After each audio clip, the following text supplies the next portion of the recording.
I just have one quick thing that I just thought of in the middle of all of this.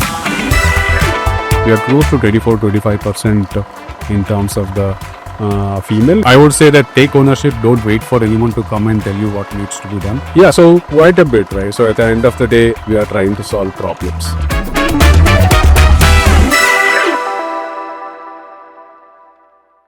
Hi, welcome to Talking Heads. On today's episode, we have Sanam Subaya, the SVP of Regional Hub Operations at Delivery. Hi Sanam, welcome to the show. Thank you. Hi, how are you? I'm doing good, how are you? Good, thank you. Alright, great. Sanam, let's start with your journey before Delivery. Could you tell us about where you grew up, the experiences that shaped your early interests, and how your career path evolved? Sure. So I am originally from Karnataka. So I was born and brought up in a small industrial town called Bhadravati, where my dad used to work for a iron and steel plant.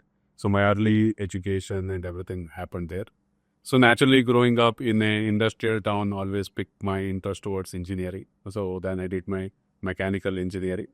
And soon after engineering, I got a job in the sales, right? So I did my industrial product sales, working out of Delhi. So I did that for almost 4 years. Never thought I will move out of India or anything. So I was very happy being there. Then once for a training, I had the opportunity to go to Speeder, right? So I visited one of the plants there. And that piqued my interest because the level of automation I saw there and the level of technology they were using kind of motivated for me to say that, hey, maybe I should go out of India and explore how things are done and learn from that. So then I decided to pursue my MBA. Ended up going to Canada as one of the locations that I was looking for purely because of the language, right, and the mode of teaching and stuff based on what I looked up, right. So I ended up spending there. The thought was always to move back to India after working there for a few years. So after my MBA, I did consulting, right. So I was in Toronto, mostly a financial hub for Canada. So most of our clients were in banking and financial services. So after doing consulting for a few years, ended up joining a bank in their corporate finance team, doing strategy projects for them and stuff, and transformation, digital transformation, and things. So that's how it shaped my career. So right, and then one day I decided COVID happened, right? So that I said, okay, maybe I should move back to India.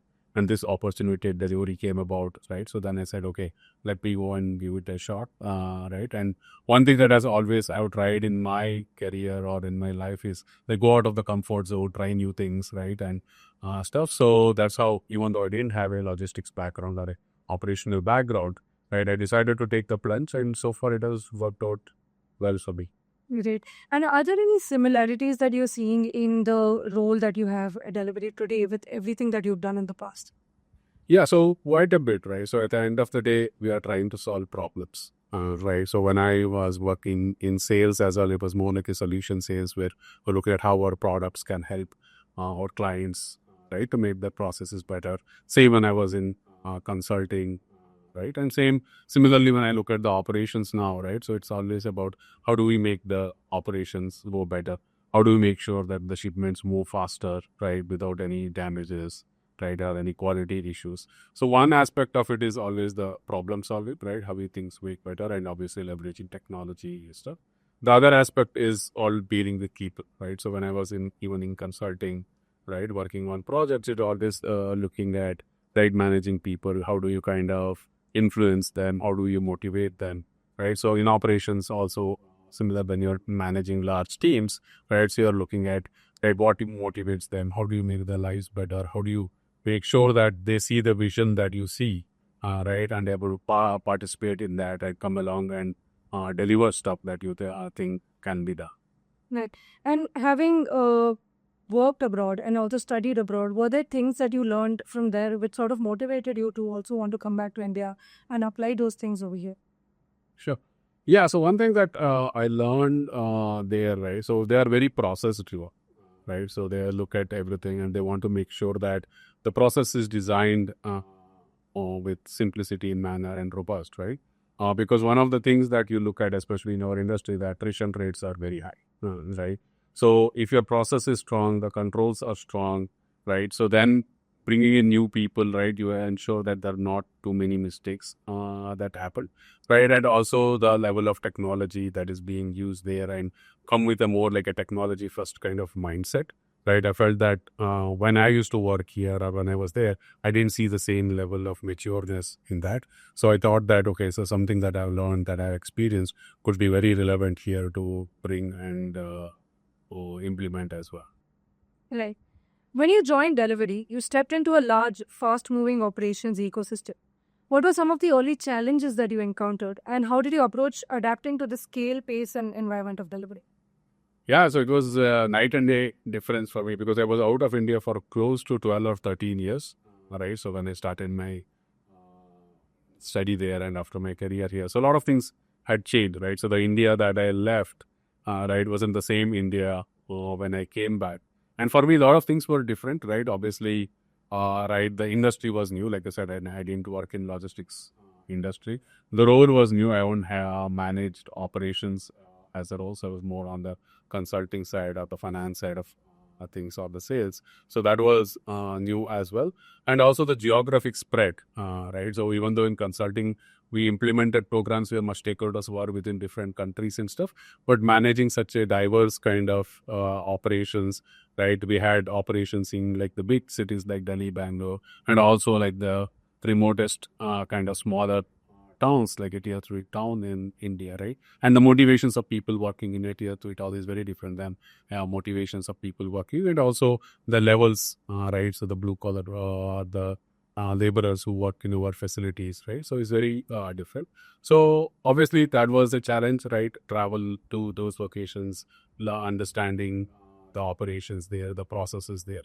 And when I started, I think we were at the crossroads, right, where our volumes were going up, right? So we were building the mega facilities at that time. I think Taudu went live, I think 6 months or 8 months after I joined our first large automated hub, right? So that was, and we were doing a lot of on the tech side, right? The FLMS, the put we were doing, we implemented expected path or EP where picking was prioritized based on the system logic, right? So a lot of new things were happening as well. So the pace of change was really fast.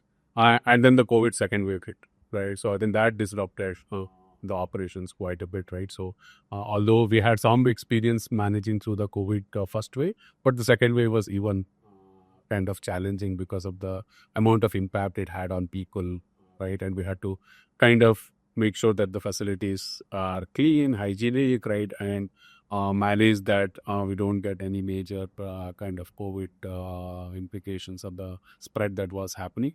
And whenever it happened, rebounding and making sure that we start the operations, because I remember vividly, right? So we were transporting a lot of oxygen concentrators, oxygen cylinders during that time. So making sure that the operation runs, so we are able to pick up and deliver stuff also was important. And it was very kind of, for the team also, it was very involved and more engaging, right? Because they also felt the difference they're making in the community and the society, because we could see that, hey, this oxygen cylinder needs to be delivered to this hospital, right? We were taking oxygen concentrators. At that time, we bought an entire freighter from China, right? And distributed those oxygen concentrators throughout India, right? We moved a lot of medicines through that time. So that was kind of very fulfilling for me as well. So coming back to the country and able to be part of that felt very fulfilled as well. But yeah, so it was quite a difference from what I handled back there and what I got into, right? And the first year was almost like I was in a fire pit. That's how it felt, but at the same time very fulfilling as well. Lovely. And talking about being a part of an impactful process, right? Over the years, Delivery's network has scaled and matured significantly, as we all know. From your vantage point, what have been some of the most meaningful changes in how we run operations today versus when you started? So, of course, delivering medicines, oxygen during the time of COVID was definitely meaningful. But in an overall way that Delivery operates, what do you think has changed over the years since you checked? Yeah. I think like I touched on in terms of the mega gateways, right? So I think early on, right? So we realized that the scale at which we need to grow. Two things were very clear. One is that the labor pool that we want, right? It is not infinite, right? So at some point we will hit a roadblock where right? That will become one of the problems we will have to solve first. So if you were to scale, right, the other one was around making sure that, right, we are able to retain people and kind of grow those people within the organization, because we were hiring quite a bit from outside, right, for especially from the supervisory roles and stuff, right? So it was mostly around people, and then the scale at which we were growing, right? How do we kind of bring in large facilities, right, and make sure that we deliver on the first day itself, right? So the time for us to stabilize, right, wasn't a long duration, right? So that were some of that. So a couple of things that stands out was, one was we decided that, hey, automation is the way to go, right? Like I said, reduce the dependence on people. So when I say automation, both from a physical automation where we had put conveyor, sortation systems, right? So that move the shipment faster. For example, I remember when we implemented the Taudu, right, from unloading to bringing the shipment to the outbound dock, right, it used to take at least hour and a half, right? Because once you unloading a stop, taking the shipment, doing the sortation based on the sectors or the destination it needs to go, moving it through BOPTs or HOPTs to the area and then load it, right? That itself used to take at least 1.5 to 2 hours. I'm not talking about the unloading time, right? That you can add up to that. So when I'm then doing the splits, right? So we had close to at that time around 70 odd splits that we had to do, which took up a lot of space within the warehouse, and manual errors, because instead of putting in one sector, people used to put in the other sector, right?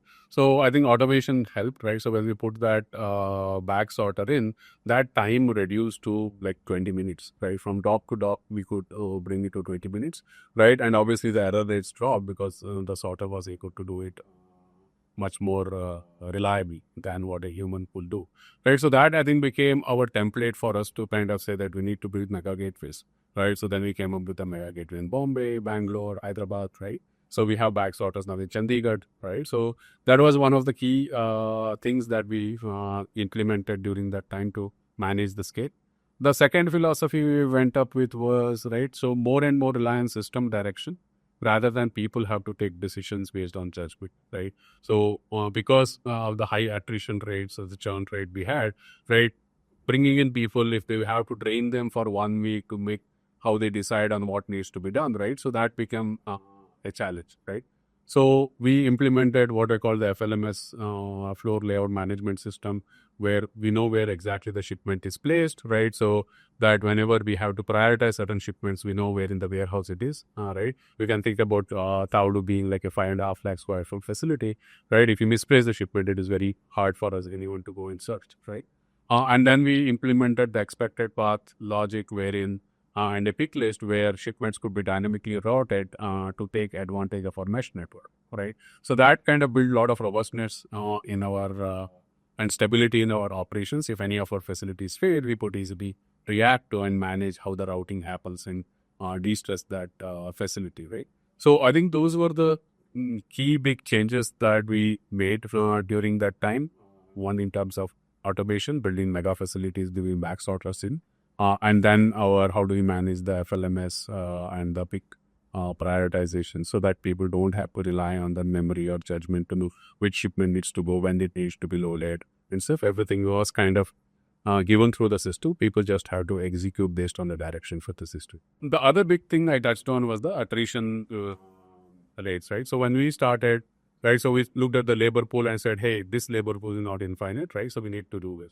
So one of the observations at that time, even Sahil made, right, and we looked at was our female participation was only around 2.53% within our under the roof facilities, right? And that we felt was a big opportunity for us to scale it, right? Because we had seen in other industries like service industries and stuff, right, that ratios is much better, right? And one good thing we had also planned whenever we built facility, even though at that time we didn't have large female participation in our workforce, we designed the facilities in a way that right, we had female washrooms, right, and the safety and security were taken care of. So we scaled and they don't become a bottle, right? So we put that focus on it. We said that how do we kind of tackle this? The biggest thing came from actually the mindset of the people working in the facilities, right? So they always felt that, hey, there are so many blue collar workers here, laborers coming to the facility who will want to come and work here. Are women willing to come and work here? And we operate in 3 shifts, right? So including night shift. So will they be okay working in night shift, right? And we slowly started introducing in our processing area, so in our e-commerce on the sort of stuff, right? And we started seeing success, right? So and our attrition rates came down quite a bit. Absenteeism rates came down quite a bit. The initial apprehension that the productivity will be lower, right? So that was also pushed, right? You are breaking productivity levels because the teams were trained and stuff. And the team got so comfortable that they themselves started taking some of those who were be performing well and putting on the hub functions, right? Where they were starting to doing scanning on the hub and adding people, adding to the trip, loading the trucks, right? So they themselves could feel the difference. And surprisingly, we also started seeing a cultural difference within the facilities, right? So earlier, we used to see that, hey, people are being rough and stuff. With female being in the facility, people were more courteous, people were more following the process, right? So that was also a change in terms of that. And based on that, I think we were able to scale. I think within a year and a half, I think we were able to get to close to 17, 18% female in our under the roof facility. And today, and now we have close to 5 facilities or hubs which are completely managed by women in India, and that has been a good success story for us, and making sure that we are able to do that in such a short period of time is given that also kind of mitigated some of the absenteeism and attrition issues that we have faced, and I think now even in LM last mile also we have had success where we have brought in female riders who are able to deliver shipments in some of the cities. Lovely. And you've been here since 2021, right? So you've seen 5 peak seasons so far?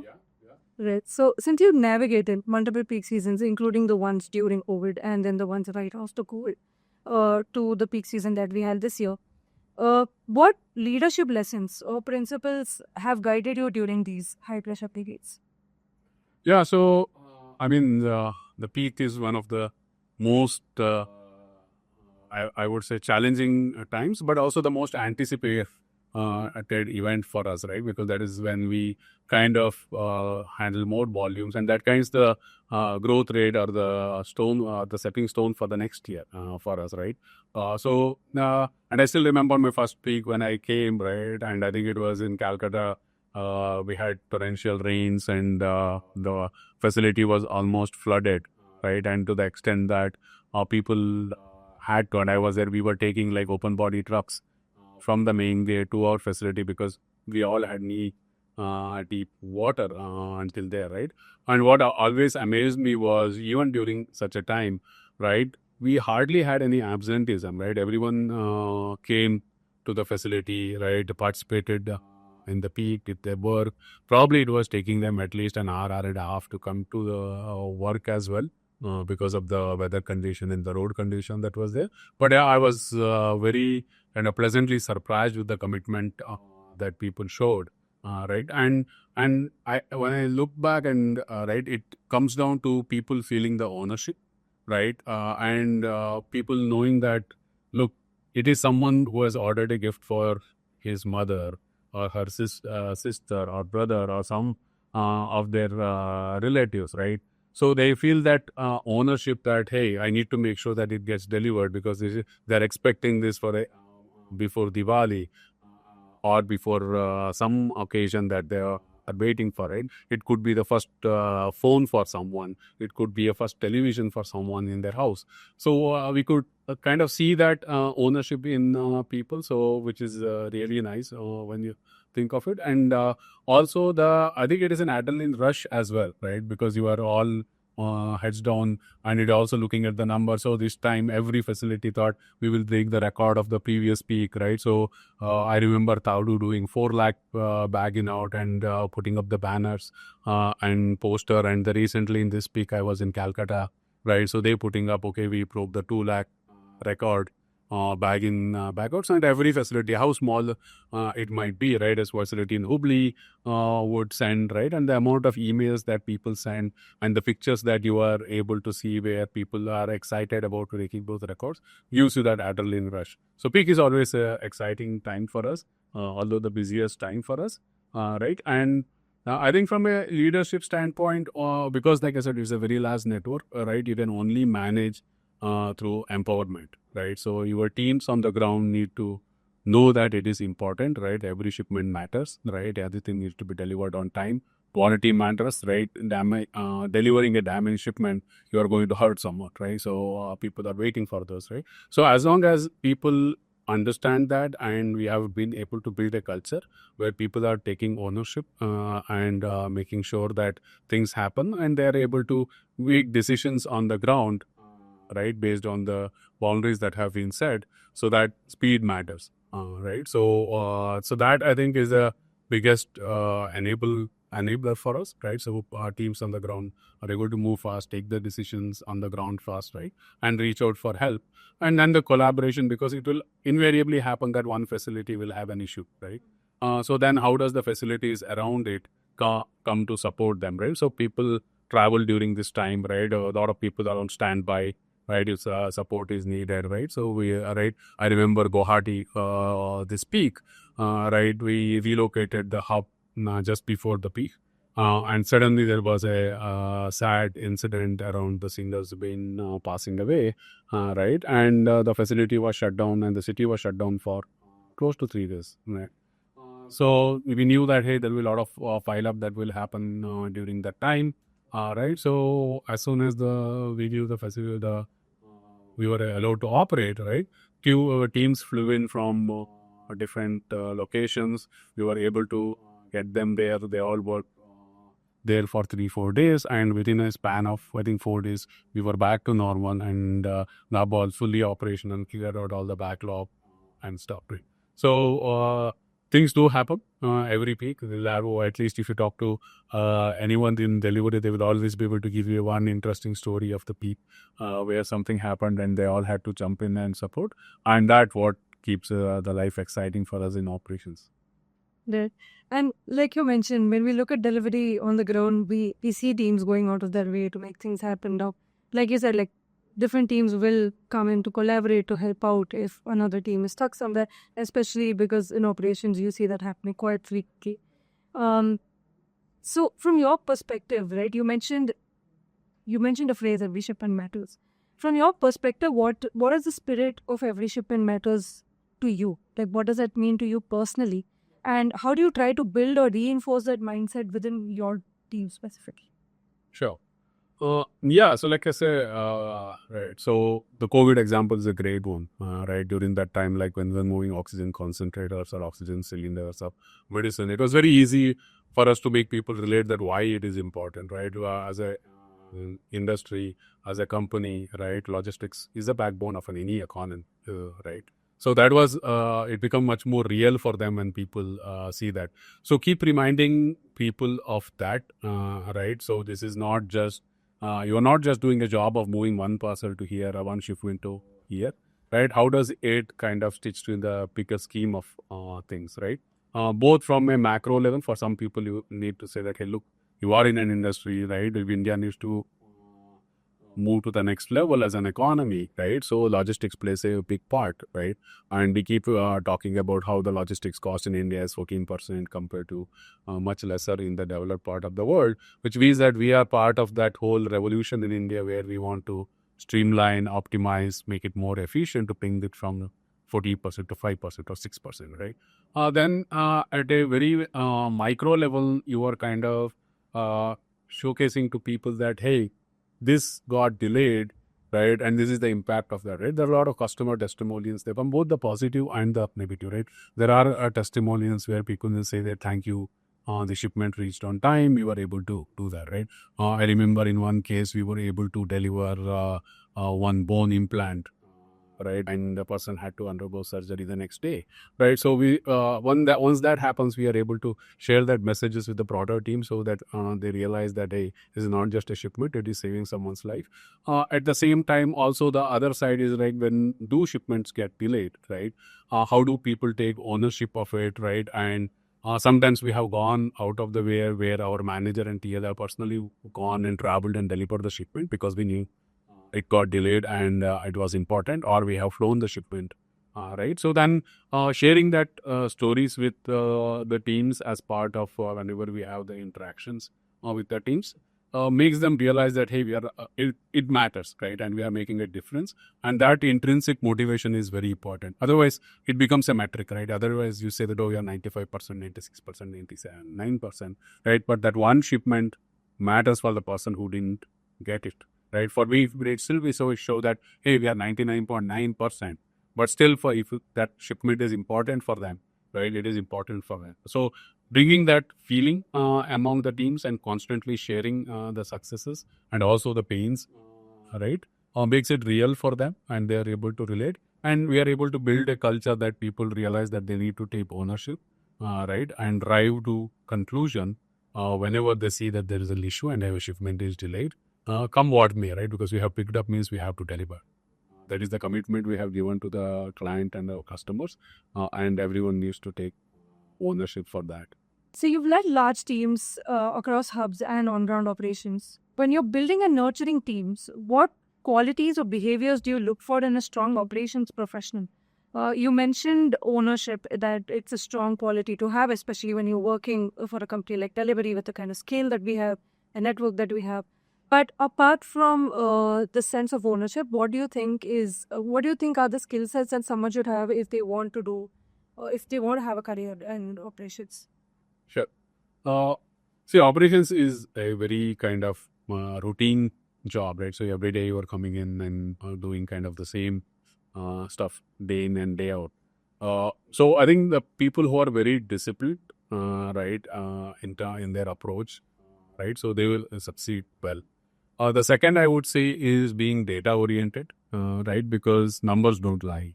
Right, so you might ask a person, they might say that this is what is happening, but when you look at the number, it will tell the story. So people who are very focused on numbers, right, they will succeed because they will know where to focus on and what to need to deep dive on. The other third aspect I talked about process, being process driven, right? Because for every issue or a problem, we need to figure out a process how we will solve it and create an SOP around it, build controls around it, right? So that way it becomes very repetitive and standardized and easy to train people and stuff. So people who are able to take any issue or a complex thing, break it into smaller things and build processes around it, will succeed well. And finally, they are at the end of a people-heavy operation, right? So people, so the leaders are who come in, who are more empathetic to people, who are able to understand the pain point of the person on the floor and able to solve that pain point of that person, right? So people will stick to them, and right, it's not easy, right? So loading a truck when it is 40 degrees inside a facility, right? You are literally kind of dehydrated and tired, right? So what is the motivation for you other than the salary that you are coming to work for? So as a leader, if you are able to relate to them, right, solve some of their pain points, get their energy levels up, right? So that what will make sure that you don't have attrition, you don't have absenteeism and stuff. So I would say people who are glued to the ground, listen to their teams, able to make changes, right, and fight for them, right? So if you feel that this is a problem because of my team on the ground is facing, so you should fight for them to make sure to solve that problem so that they stay around. So those I would say are the kind of key qualities that will make sure that you are able to survive and thrive in an operations environment. Right. That was about qualities, but are there any particular skill sets that, apart from the data oriented kind of mindset that you talked about, are there any other kind of skill sets or education or something that you think that, someone who wants to have a career in operations should work for? Education I don't, because we have had people come from very diverse backgrounds, different kind of experiences. Like myself, like I said, wasn't in logistics or operations before. right? So I won't say that there is any specific education or qualification that is suited for that. As long as you are adaptable, open to learn new things, and able to build on that, you will be able to succeed, right? Skill set, like I said, right? So one is the hard skills, right? Like being good with data, right? Understanding the metrics, KPIs, how things are driven. That helps, right? And because as a delivery, we are very heavily data oriented company, right? And the soft skills, right? Like dealing with people that I talked about. I think I would say the two more important ones are that. And obviously, when you work for any large organization, collaborating with teams across comes as a part and parcel of the job, right? You will have to have good impact and influence skills, right? Because you are working with either the commercial team or the real estate team who is doing it, or the fleet team who is kind of providing you with the vehicles and stuff, or the security team. You might not directly report to us, but they're all support functions, right? So you need to be able to work with them closely and impact or influence them, right? To make sure that they provide you the support or the resources or the infra that you require. To some extent, negotiation skills are also, right? Because you are kind of dealing with some of the vendors and suppliers, right? So you kind of manage them also becomes critical, especially as you grow up the chain within the organization. But like I said, if someone is very disciplined and right comes and make sure that things are happening on time for people who follow in the process and stuff, I don't think there is any barrier for them. Right. And talking about growth within delivery, for someone who is beginning their career in operations right now, let's say a current year delivery, or someone who has already been here for a while, what would you say? How would you describe the growth path to them at delivery? And what do you think is something that helps people move and thrive in this company? Sure. Yeah, so I think delivery, one is we are a very flat kind of organization, right? And with the growth that we have seen and we are going to see as well, right? There are a lot of opportunities for people to come, learn, move around, grow within that, right? So we have had examples where there are people who have joined as a ground coordinator and FE are in 2014, 2015 have reached director, senior director level within operations, right? So which means that they have learned, adapt through the process, right? Learn new skills along with us and able to demonstrate that they are able to deliver results, right? And the other good thing about delivery is we are very open to people moving around, right? So people who have joined in operations have moved around to BD roles, or people who did business development have moved to operation roles, right? Or technology or product, right? So we are in a way we are not kind of bound by any prejudice or anything that hey only certain people will succeed or so only people with this background will be able to work in this role and stuff like that. So we are very open-minded from that. So what matters is the results that you deliver, right? If you are able to, and we also give them the leeway to experiment and learn, right? There will always some cushion around failure. So because we know that, hey, if you are trying new things, there is some risk involved. And whenever you take risk, there will be failures, right? It comes part and parcel of that, right? But how resilient you are, how quickly you learn from it, you fix it and build something better is what matters, right? And that is the mindset we are looking for in people.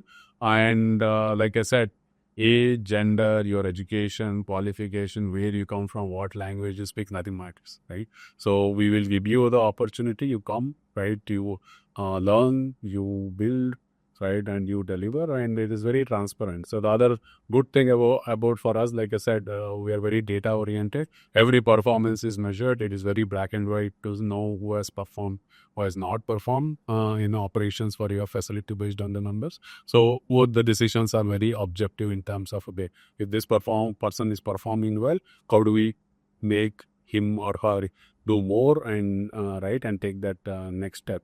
So we are very open about it, and we encourage people taking initiatives, doing new ideas. I think recently there was an innovation challenge that we launched, right? So to identify people's ideas and implement them and reward them. So we are very open to that, and we are very open. And as a principle, right, we want to see our internal people grow and within the organization, because a lot of context and institutional knowledge stays with them and stuff. At the same time, obviously, you also want some outside thinking coming as well. Right, but we encourage people to grow within the organization, both horizontal, if they want to try new things, or even going up the chain as and when they're able to demonstrate that they're ready for the next level. Right. For people that are not in your team, for people who don't interact with you that often or are not, they just know your name and your designation. How would you describe your day-to-day work to those people? How would you describe your role to them and delivery? And just how would you describe myself to it? How do you introduce yourself? Yeah, so like I said, most of it is captured as part of what we talked about, the skill set that is required and stuff, right? So like that, it starts with the discipline, right? So it starts with coming up and looking at the numbers, right? So how is our service level looking at, right? How are the metrics across each facility is looking at, right? Where do I need to focus? Who I need to talk to, right? I see myself as an enabler for the teams, right? Because there are a lot of things probably I can solve faster than they can solve, purely because either the knowledge of the institutional connects that I have, right? So the first part of is that, right? The second aspect of the things is like we need to think about what's next for operations in delivery, right? So what are the things that we need to change? What are the things that we need to transform, right? So I think of it in two aspects, right? One, I think of efficiency and productivity kind of stuff. Which processes are taking more effort, more time and stuff? What technology or automation we can bring to solve that, right? And make it faster, right? Enable the teams to deliver faster, right? The second aspect I look at from a risk standpoint, right? So how do we make sure that we don't miss any shipment, right? How do we make sure that our service levels, our TATs are faster, right? Our service levels are much better. Our quality metrics need to be improved. So what controls we need to put in place to make sure that happens. So that's kind of the thing I would say. One is making sure that nothing breaks and things are running fine, right? And stuff. And then is saying that how do we make our operations better, right? And move faster, right? And let's say every year we have seen a 20-30% kind of a growth rate, right? So how are we ready for that? So next year, 2 years down, 3 years down the line, right? Which facilities will become bottlenecks? So we need to think about moving into a bigger facility or spreading into different facility where we might have bottlenecks in processing capacity, right? So those aspects, and quite a bit of time is also spent with our product teams and looking at what functionalities are available, right, in our tools, right? What can be improved on to make it more efficient, right? For example, there is not a buzzword AI, right? And the new machine learning tools. So how some of those can help. I talked about, right, removing the judgment and decision making from the ground tape, right? So how some of these tools can help them. With that, recently we launched auto docking, right, where earlier a person used to decide which docks I will assign to which truck. So now we launch that where the system is able to take that decision and guide, right? On the FM side, the product team has launched where we were planning which FE will go to be do which pickup, right? Every morning a pickup coordinator would come and assign all that, whereas the history of data is already there where who goes the pickup, right? So that has been automated, right? So quite a bit of time is spent on there as well to working with the product team and saying that what are the new functionalities that we need to bring in to make the life of our FE or the ground coordinator or the loader, right, or even the supervisory staff in our facilities is made easier with the tech intervention or product intervention. So with that in a nutshell is my day-to-day life. Lovely. And talking about, the fact that your day-to-day life also involves you looking at the future and planning for the future for operations specifically. Looking ahead in your expertise of operations, what broader trends do you think will shape the logistics industry over the next 2 years? And what excites you the most about deliveries about Bank for the future? Yeah, so I think, India economy itself, right, is going to grow quite a bit, right? And in itself, will bring a lot of challenges and a lot of opportunities, right, in terms of how logistics is able to contribute in that. I think the way, if you look at, we have a decent share of market share or share of wallet in the e-commerce industry, right? Whereas the PTL B2B business is growing, right? And there's a lot of growth that is still left when you look at the market as a whole, right? And the supply chain services, right? And then our recent foray into the international and rapid commerce, right? Delivery direct. So there's a lot of scope for us to grow, right? So which means that the volume that we are handling today will grow multifold as well, right? So then the question becomes is that how are our facilities going to evolve to handle that much volume, right? So we have made some of the bag sorters and automations. What is the next kind of leap for us in terms of that, right? So the largest facility that we have is close to like a 7 lakh square foot. What if it becomes a 15 lakh square foot facility, right? So how are we going to handle that? What kind of automation we will need? What kind of technology we will need, right? So those are the kind of things that excites us to solve those problems, and also the speed, right? So today we are able to deliver certain things in 3 days, right? How do we bring it up, right? And without doing any damages. We talked about the every shipment matters, right? So which means that when I'm today we are dealing with 100 million shipments pickup that we did. What if it becomes 200 million, right? So we'll be able to make sure that we are able to deliver all those 200 million at the funny state, right, without having any quality issues. So that I would say is the thing. And obviously a lot of things in terms of the infra that the government is able to build, all the highways that are coming up, right? How will that shape some of the investments we make in our facilities, right? So obviously we have a mesh network. So how do we leverage that even more to make the network more resilient, right, and faster, right? So those are the some of the things, and definitely automation will be right. I talked about the attrition problem, right? Having a dependency of too much human capital, right? At one point, it will become a constraint for us, right? So the other area is how do we do the automated movement within our facilities, right? Will we be able to board and unload trucks in an automated fashion and not relying on human capital, right? So those are the kind of problems we are thinking about that we will have to solve as we become bigger and as the growth continues. Yep. And before we end this, is there a message that you would like to give to your team, to every team at Delhivery, and to anyone that's watching this right now? Yeah, so like I said, right, ownership is the most important aspect, I feel, right? Everything else can be kind of gained or self-taught. Skills can be gained and self-taught, right? But that you as an individual have to take that ownership, right? Don't wait for someone to come and tell, hey, this is a problem, solve it, right? It's in front of you. You are seeing it day in and day out, right? So take that initiative, take that ownership and solve it.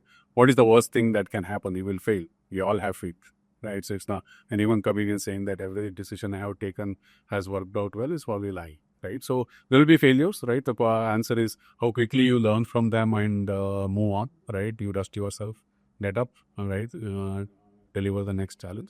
So I would say that take ownership. Don't wait for anyone to come and tell you what needs to be done, right? Solve the problems, right? And the rewards will come, right? So, and like I said, we have a lot of growth ahead of us.